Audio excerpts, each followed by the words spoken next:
Rico and I are over. I'm sorry, Maris Racal natakot aminin ang hiwalayan nila ni Rico Blanco. Emosyonal na humarap sa media ang kapamilya actress na si Maris Racal matapos nitong kumpirmahin na nagwakas na ang relasyon nila ng singer-composer na si Rico Blanco.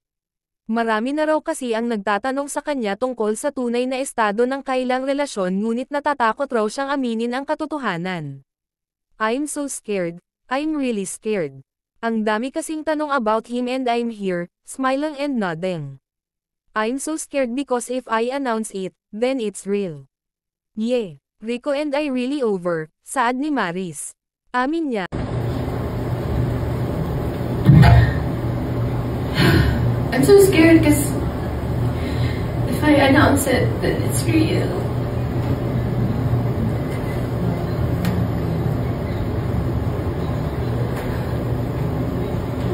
Yeah, Rico and I are over. So sorry, Maris. Sounds weird. Okay lang ba mag-share ka, Maris? Kasi parang emotional ka. It's fresh. It's been a few weeks. Loneliest, emptiest weeks I've ever experienced in my life.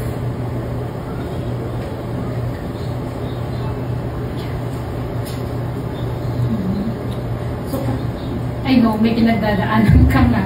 Pero paano ka nagko-cope up ngayon? Nanonood lang ako ng Bluey.